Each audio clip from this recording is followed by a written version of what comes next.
ASEAN GCC உச்சநிலை மாநாடு வியூக ஒத்துழைப்பை வலுப்படுத்தும் பிரதமர் நம்பிக்கை. ஏஎம்ஜே நெடுஞ்சாலையில் விபத்துக்கு காரணமான பிங் பேருந்து ஓட்டுநர் கைது, மலாக்கா போலீஸ் நடவடிக்கை. புத்ராஜயாவை உள்ளடக்கிய ஸ்லாங்கோர் கூட்டரசு பிரதேசம் சம்பந்தப்பட்ட எல்லை நிர்ணயம் இந்த ஆண்டு இறுதிக்குள் முடிவு செய்யப்படும். 2028 ஆண்டுக்குள் ஃபார்முலா 1 கார்பந்தய போட்டியை நடத்துவதற்கு தாய்லாந்து திட்டம். பாலிங்கில் 90 கிலோ மலைப்பாம்பு பிடிபட்டது. ஆசியான் மற்றும் ஜிசிசி எனப்படும் வளைகுடா ஒத்துழைப்பு மன்றத்திற்கு இடையிலான முதலீடு தொடர்ந்து அதிகரித்து வருகிறது. இருவழி ஒத்துழைப்பு வாய்ப்புகள் மீதான நீண்டகால நம்பிக்கையை இது புலப்படுத்துவதாக பிரதமர் டத்துஸ்ரீ அன்வார் இப்ராஹிம் தெரிவித்தார். 46வது ஆசியான் உச்சநிலை மாநாட்டை ஒட்டி இன்று கோலாலம்பூரில் நடைபெற்ற 2வது ஆசியான் ஜிசிசி உச்சநிலை மாநாட்டில் பேசியபோது பிரதமர் அவ்வாறு கூறினார். தென்கிழக்காசியா மற்றும் வளைகுடா நாடுகளுக்கு இடையிலான வியூக ஒத்துழைப்பை வலுப்படுத்தும் முயற்சியில் இந்த மாநாடு மற்றொரு மைல்கல் என பிரதமர் வருணித்தார். 2023 சவுதி அரேபிய தலைநகர் ரியாத்தில் நடைபெற்ற முதலாவது உச்சநிலை மாநாடு கட்டமைத்த அடிப்படை நோக்கத்தின் தொடர்ச்சியாக அரவணைப்பும் நிலைத்தன்மையும் என்ற கருப்பொருளில் இந்த 2வது மாநாடு நடைபெறுகிறது. உலகளாய சூழல் சவால் மிக்கதாக மாறி வருவதால் அதனை எதிர்கொள்வதில் இதற்கு முன்பிருந்ததை விட இப்போது ஆசியான் ஜிசிசி ஒத்துழைப்பு அதிக முக்கியத்துவத்தை கொண்டிருப்பதாக பிரதமர் கூறினார். 2023 $130.7 பில்லியன் மதிப்புடன் ஆசியானின் 7வது மிகப்பெரிய வாணிப பங்காளியாக ஜிசிசி விளங்கியுள்ளது. இம்மாநாட்டில் ஜிசிசி உச்சமன்ற தலைவரும் குவைத் நாட்டின் பட்டத்து இளவரசருமான ஷேக் சபா அல் கலீத் அல் சபாவும் கலந்து கொண்டார். டாக்டர் அப்பாராவ் சன்னாசையின் த ரப்பர் எஸ்டேட் பாய், பால்வெட்டியின் மகன், பல்கலைக்கழக விரிவுரையாளரான சுயசரிதை. இவரின் மகள் டாக்டர் நிஷாந்தி அப்பாராவ் கைவண்ணத்தில் உருவான டிவினிட்டி இன் டைவர்சிட்டி, 108 இந்து தெய்வங்களின் சுருக்க கதை. தந்தை மகள் படித்திருக்கும் இந்த சிறப்புமிகு நூல்களை உடனே வாங்கி படியுங்கள். புத்ராஜயாவை உள்ளடக்கிய ஸ்லாங்கோர் மற்றும் கூட்டரசு பிரதேசத்திற்கிடையிலான எல்லை நிர்ணய செயல்முறை இந்த ஆண்டு இறுதிக்குள் முழுமையாக இறுதி முடிவு செய்யப்படும் என்று எதிர்பார்க்கப்படுகிறது. புத்ராஜயா தொடர்பான பெரும்பாலான செயல்முறைகள் கிட்டத்தட்ட முடிந்துவிட்டதாக ஸ்லாங்கோர் மந்திரி பசார் டத்துஸ்ரீ அமீருடின் ஷாரி தெரிவித்திருக்கிறார். இதுவரை புத்ராஜயாவில் எல்லை நிர்ணய செயல்முறை முழுமையாக நிறைவடைந்துள்ளது. இதில் சிப்பாங் மற்றும் கொலலுங்காட் போன்ற பகுதிகளும் அடங்கும் என்று அவர் கூறினார். ஷாலாம் சுல்தான் சலாஹுடீன் அப்துல் அசீஸ் பள்ளிவாசல் விருந்து மண்டபத்தில் நடைபெற்ற ஸ்லாங்கோர் இஸ்லாமிய சமய விவகாரத்துறையின் ஆசிரியர் தின கொண்டாட்டத்திற்கு பிறகு அவர் இதனை தெரிவித்தார். எல்லை அளவீட்டு பணியை மலேசியாவின் நில ஆய்வு மற்றும் வரைபடத்துறை தொடர்புடைய நிறுவனங்களுடன் இணைந்து மேற்கொள்ளப்பட்டதாக அமீருடின் கூறினார். எனினும் கோலாலம்பூரை உள்ளடக்கிய அம்பாங், புத்தாலிங்ஜயா மற்றும் சுபாங் போன்ற பல பகுதிகள் தீர்க்கப்படும் நிலையில் உள்ளன. எல்லைகளின் சிக்கலான தன்மை மற்றும் துரித வளர்ச்சி காரணமாக சம்பந்தப்பட்ட பகுதிகள் குறித்து முடிவு செய்வதில் கூடுதல் கால அவகாசம் எடுக்கும் என்று எதிர்பார்க்கப்படுகிறது. இப்பகுதியில் எல்லை நிர்ணயத்தில் இறுதி முடிவு செய்யப்படுவதற்கு முன் இன்னும் விரிவான ஆய்வு தேவைப்படுகிறது.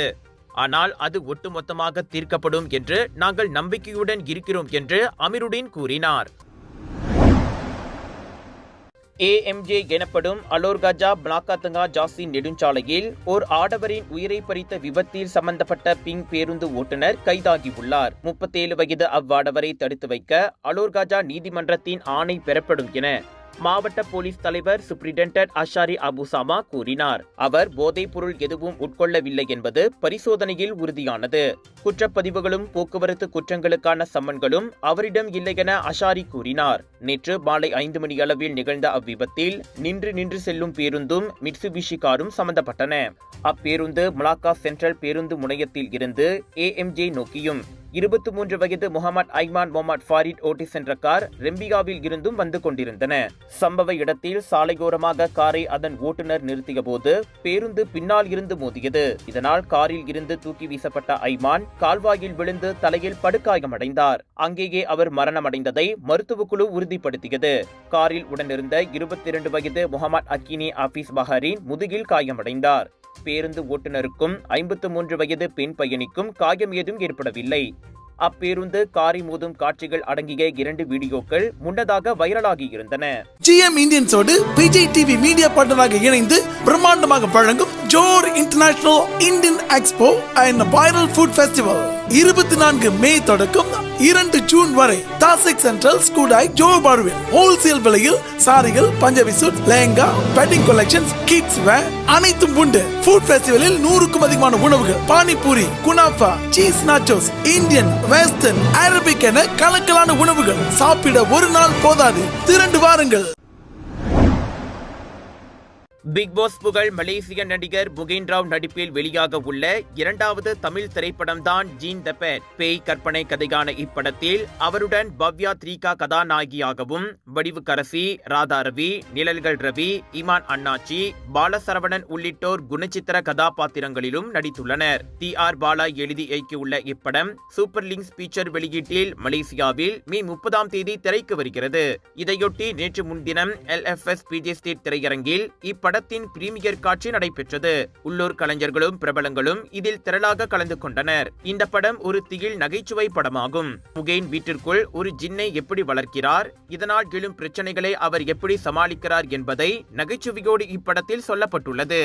இதனிடையே மலேசியாவின் பெருமை முகேன் ராவ் கதாநாயகனாக நடிப்பதால் இப்படத்திற்கு உள்ளூர் ரசிகர்கள் பெரும் வரவேற்பளிப்பர் என சூப்பர் லிங்க்ஸ் பிக்சர்ஸ் நிறுவனத்தின் நிர்வாக இயக்குனர் RG நாயுடு நம்பிக்கை தெரிவித்தார். கண்டிப்பாக இது வந்து ஒரு ஃபேமிலி என்டர்டெய்னராக இருக்குது அமைக்கிறது. இந்த மூவி வந்து டைரக்டர் TR பாலா தயாரிப்பில் டைரக்ஷனில் இந்த மூவி வெளியாகுது.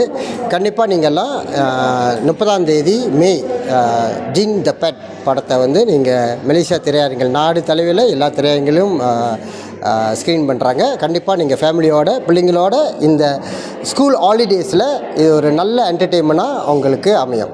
கற்பனை பேய் கதையை அனைவரும் ரசிக்கும்படியாக இயக்கியிருப்பதால் இப்படம் நிச்சயம் மலேசிய ரசிகர்களை திருப்திப்படுத்தும் என இயக்குனர் TR பாலா உத்தரவாதம் அளித்தார்.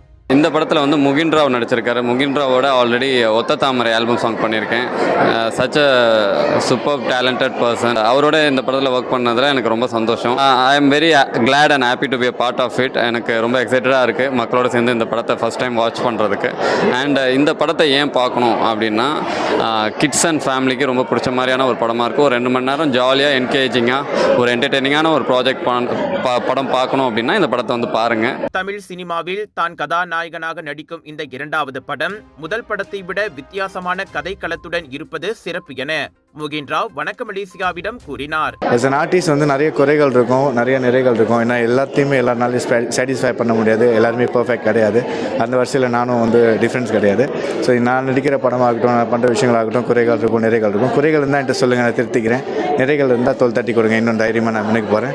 நல்ல ஒரு சப்போர்ட், அன்பும் ஆதரவு வந்து மக்கள் என்றைக்குமே கொடுத்துருக்குறீங்க. ஒரு நல்ல கலைஞருக்கு அது வரிசையில் நானும் வளர்ந்து வந்த ஒரு கலைஞர் தான் உங்கள் மத்தியில். என்னை போல் இன்னும் நிறைய கலைஞர்கள் நமக்குள்ளே இருக்காங்க. அவங்கள நீங்கள் பார்த்தீங்கன்னா அவங்களுக்கு அன்பும் ஆதரவும் கொடுத்து தோல் தட்டி மின்னுக்கு போன்னு சொல்லுங்கள். கண்டிப்பாக அவங்களும் ஒரு பெரிய இடத்துக்கு போவாங்கன்னு நான் நினைக்கிறேன். படத்தை பார்த்த உள்ளூர் பிரபலங்களும் முகேனின் நடிப்பையும் படத்தையும் வெகுவாக பாராட்டினர். கிட்ஸ் மத்தியில் ரொம்ப மனசு கவரக்கூடிய ஒரு படமாக இருக்கும்னு நான் நம்புகிறேன். அண்ட் வந்து கிட்ஸ் கண்டிப்பாக பிடிக்கும். Because kids always like horror மூவியை காமெடியாகவே பார்க்குற ஒரு மென்டலிட்டியில் இருப்பாங்க. ஸோ கண்டிப்பாக இது வந்து அவங்களுக்கு பிடிக்கும். அண்ட் அந்த குட்டிமா பாட்டு ரொம்ப சூப்பராக இருந்துச்சு. படம் வந்து ரொம்ப நல்லா வந்திருக்கு. அண்ட் அனிமேஷன்ஸாக இருக்கட்டும், முகேன் ராவோட ஆக்டிங்காக இருக்கட்டும், வெரி சூப்பர். ஆக்சுவலி எனக்கு அந்த டான்ஸ் அண்ட் சாங் எல்லாமே ரொம்ப நல்லா இருந்துச்சு. And it was very kids என்டர்டெயின்மெண்ட்டாக இருந்துச்சுல. ஸோ கிட்ஸ்லாம் கண்டிப்பாக படம் பார்க்க வந்தீங்கன்னா என்ஜாய் பண்ணுவீங்கன்னு நினைக்கிறேன். ஆமாம், கிட்ஸுக்கு ரொம்ப பிடிக்கும். இதில் அந்த ஜக்கி சான் வாய்ஸும் இருக்குது. கண்டிப்பாக எல்லாருக்கும் பிடிக்கும்னு நினைக்கிறேன். முகேன் ராவோட ஜின் த பெட் அப்படின்னு சொல்லிட்டு மலேசியா முழுதும் 30ஆம் தேதி ரிலீஸ் ஆகுது. ஸோ இப்போ தான் வந்து படம் பார்த்துட்டு வந்தேன். அமேசிங், சூப்பரான படம். ஆக்ஷன், ரொமான்ஸ், பயங்கரமாக நிறைய விஷயம் இருக்குது. நான் எல்லாம் சொன்னால் உங்களுக்கு தெரிஞ்சிடும். ஸோ நீங்களும் உங்கள் ஃபேமிலியோட கூட்டு வந்து கண்டிப்பாக வந்து பாருங்கள், ஃப்ரெண்ட்ஸோட பாருங்கள், கிட்ஸோட கண்டிப்பாக வாங்க, எல்லாம் என்ஜாய் பண்ணுவாங்க. இந்த படம் இன்னும் வெரி சூன் தியேட்டரில் ரிலீஸ் பண்ண போகிறாங்க. மறக்காமல் நீங்கள் வந்து பார்த்துறீங்க. ஏன் சொல்கிறேன்னா, இந்த படம் வந்து full entertainment, especially for family. ஒரு ஹோல் ஃபேமிலி வந்து பார்க்கலாம். படம் செம்ம எங்கேஜிங்காக இருந்துச்சு. ட்ரஸ்ட் மீ, அது கிட்ஸ்லாம் கொண்டு வந்தீங்கன்னா கண்டிப்பாக ஜாலியாக உட்காந்து பார்க்கலாம். ஃபர்ஸ்ட் ஆஃப் ஆல் நான் வந்து இந்த என்டையர் டீமுக்கு நான் வந்து வாழ்த்துக்கள் சொல்ல வரேன். படம் உண்மையிலேயே ரொம்ப நல்லா இருந்துச்சு. ப்ளஸ் எல்லாருமே இதை போய் ஃபேமிலியாக பார்த்து என்ஜாய் பண்ணலாம் அந்த படத்தை. இது வந்து கிட்ஸ் ரொம்ப லவ் பண்ணுவாங்கன்னு நினைக்கிறேன். எல்லாமே அவங்க பேரண்ட்ஸோட எல்லாமே வந்து சந்தோஷமாக பார்க்கலாம். நல்ல ஒரு பாட்டு காட்சி, அப்புறம்னா கிராஃபிக்ஸ்லாம் பயங்கரமாக ஒர்க் பண்ணியிருக்காங்க, விஎஃப்எக்ஸ் எல்லாம் நல்லா ஒர்க் பண்ணியிருக்காங்க. படம் ரொம்ப சூப்பராக இருந்துச்சு. மறக்காம 38 மே நீங்களும் உங்கள் நியரஸ்ட் தேட்டருக்கு போய் பாருங்கள். நான் படத்தை பார்த்துட்டேன், ரொம்ப நல்லாவே இருக்குது. நீங்கள் கண்டிப்பாக எல்லோரும் வந்து பார்த்துருங்க. படம் ரொம்ப நல்லா இருக்குது. I mean it's funny, kids will definitely love it. And actually Mugen இந்த கெட்டப்பில் பார்க்க ரொம்ப டிஃப்ரெண்டாக இருந்துச்சு. ஆக்சுவலி எனக்கு இந்த சண்டை போடுறது, டான்ஸு இதெல்லாமே ஐ தரலி என்ஜாய் த மூவி. குழந்தைகள் மற்றும் குடும்ப பொழுதுபோக்கு படமான இந்த ஜீன் த பெட் படத்தை மே 30 முதல் உள்ளூர் திரையரங்குகளில் குடும்பத்தோடு சென்று கண்டு களியுங்கள். நெகிரி செம்பிலான் சிரம்பானில் 3 திருநாய்கள் துரத்தியதில் சாலையில் விழுந்து உடல் முழுக்க காயமடைந்துள்ளார் 5ஆம் படிவ மாணவர் ஒருவர். ராசாஜிகாவில் சனிக்கிழமை டியூஷன் முடிந்து மதியம் 12 மணிக்கு இ-ஹெயிலிங் காருக்காக காத்திருந்த போது அச்சம்பவம் நிகழ்ந்தது. சாலையில் விழுந்த பின்னரும் 17 வயது அம்மாணவரை அந்நாய்களில் ஒன்று தாக்க முற்பட்டது. எனினும் அவ்வழியே சென்ற பொதுமக்கள் நாயை தடுத்து அப்பையனை காப்பாற்றினர். கீழே விழுந்ததில் கை, கால்கள் மற்றும் முதுகில் அவர் காயமடைந்தார். அந்த அதிர்ச்சியில் இருந்து இன்னும் மீளவில்லை என டாரியூஸ் அஸ்ரிக் மொமனோர் அஸ்லான் தெரிவித்தார். சிகிச்சை முடிந்து மருத்துவமனையில் இருந்து வீடு திரும்பியுள்ள போதிலும் 3 வாரங்கள் மருத்துவ விடுப்பு கொடுக்கப்பட்டிருப்பதாக அவர் தெரிவித்தார்.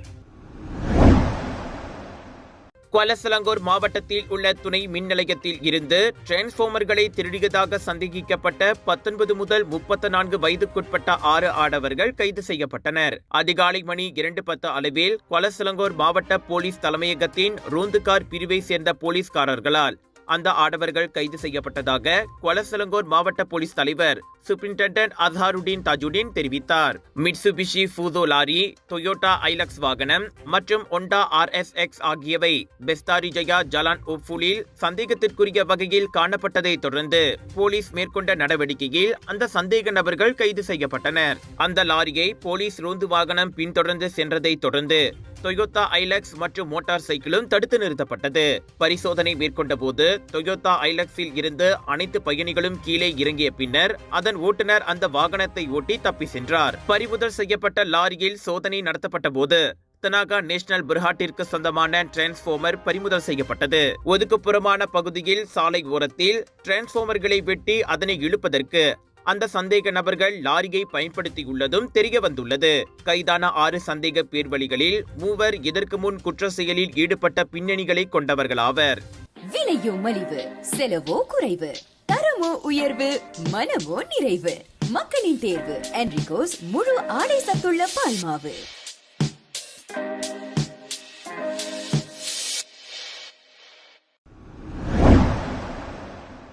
பாலிங் கம்புங் துபிங் திங்கியில் திங்கட்கிழமை மாலை ரப்பர் தோட்டத்தில் ஆடுகளின் கூட்டத்தை தொடர்ந்து சென்ற சுமார் 90 கிலோகிராம் எடையுள்ள பாத்தே மலைப்பாம்பு ஒன்று காணப்பட்டதைக் கண்டு அங்குள்ள மக்கள் அதிர்ச்சி அடைந்தனர். கிராமவாசி ஒருவரிடம் இருந்து அழைப்பு வந்ததை தொடர்ந்து சம்பவம் நடந்த இடத்திற்கு சென்ற தங்களது குழுவினர் அந்த மலைப்பாம்பை பிடித்ததாக மலேசிய பொது தற்காப்பு படையின் பாலிங் அதிகாரி முகமது ஃபைதுல் அப்துல் அசீஸ் தெரிவித்தார். ஆடுகளின் கூட்டத்தை பின்தொடர்ந்து ஒரு பெரிய மற்றும் நீளமான மலைப்பாம்பு காணப்பட்டதால் அதன் தொடர்பில் கால்நடை உரிமையாளரின் விரைவான நடவடிக்கையால் தேவையற்ற சம்பவங்கள் எதுவும் நடக்காமல் தடுக்க முடிந்தது.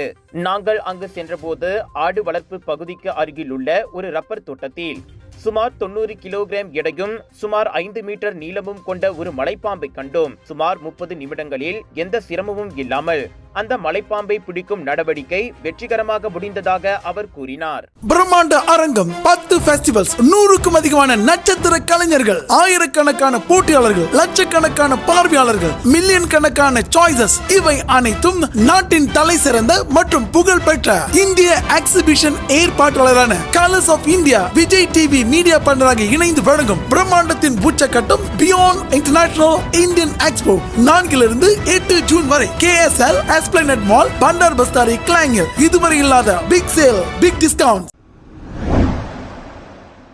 2028 ஆண்டுக்குள் ஃபார்முலா 1 கிராண்ட் பிரிக்ஸ் கார் பந்தய போட்டியை நடத்தும் திட்டத்தை தாய்லாந்து கொண்டுள்ளதாக அந்நாட்டின் அரசாங்கம் தெரிவித்துள்ளது. தாய்லாந்து பிரதமர் பைத்தோங்தன் ஷினவாத்ரா மொனாக்கோ கிராண்ட் பிரிக்ஸில் கார்பந்தய முதலாளிகளுடன் பேச்சு நடத்திய பின்னர் திங்களன்று தாய்லாந்து அரசாங்கம் இதனை தெரிவித்தது. அடுத்த வாரம் புதன்கிழமை தாய்லாந்து அமைச்சரவையில் அனுமதி பெறுவதற்காக இதற்கான சாத்தியக்கூறு ஆலோசனை திட்டம் சமர்ப்பிக்கப்படும் என அரசாங்க செய்தி தொடர்பாளர் ஜெராயோ ஓங்சு வெளியிட்ட அறிக்கையில் தெரிவித்தார். தாய்லாந்து கிராண்ட் பிரிக்ஸ் கார்பந்தயத்திற்கான திட்டங்கள் பெரும்பாலும் தலைநகர் பேங்காக்கில் ஒரு தெருப்பந்தயமாக நடத்தப்படக்கூடும் என்றும் ஒரு வருடத்திற்கும் மேலாக இது தொடர்பாக தீவிரமாக கலந்துரையாடல் நடைபெற்று வருவதாக கூறப்பட்டது. இப்போட்டியை நடத்துவதன் மூலம் தாய்லாந்திற்கு 600 மில்லியன் அமெரிக்க டாலர் வருமானம் கிடைக்கும் என எதிர்பார்க்கப்படுகிறது.